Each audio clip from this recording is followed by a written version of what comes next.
మిత్రమా, ఒక్క క్షణం. మకర సంక్రాంతి భారతీయ సంస్కృతిలో ఆనందం, కృతజ్ఞత, ఐక్యతకు ప్రతీక. సూర్యుడు మకర రాశిలోకి ప్రవేశించే ఈ శుభదినంలో ఉత్తరాయణం ప్రారంభమవుతుంది. రైతుల కష్టం ఫలించే సమయం ఇది.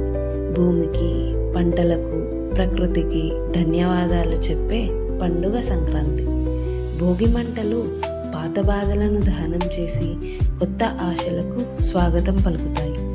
పంటలతో అలంకరించిన ఇల్లు, ముగ్గులతో ముస్తాబైన ప్రాంగణాలు, గాలిపటాలు, గొబ్బిళ్ళు, హరిదాసుల కీర్తనలు అన్నీ కలిసి సంక్రాంతిని సంతోషాల పండుగగా నిలబెడతాయి.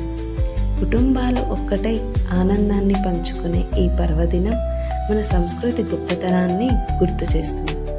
ఈ మకర సంక్రాంతి మీ జీవితంలో ఆరోగ్యం, సౌఖ్యం, సమృద్ధి నింపాలని ఆకాంక్షిస్తూ మీకు, మీ కుటుంబ సభ్యులందరికీ మకర సంక్రాంతి శుభాకాంక్షలు తెలియజేస్తూ మీ విద్యార్థి ఫౌండేషన్.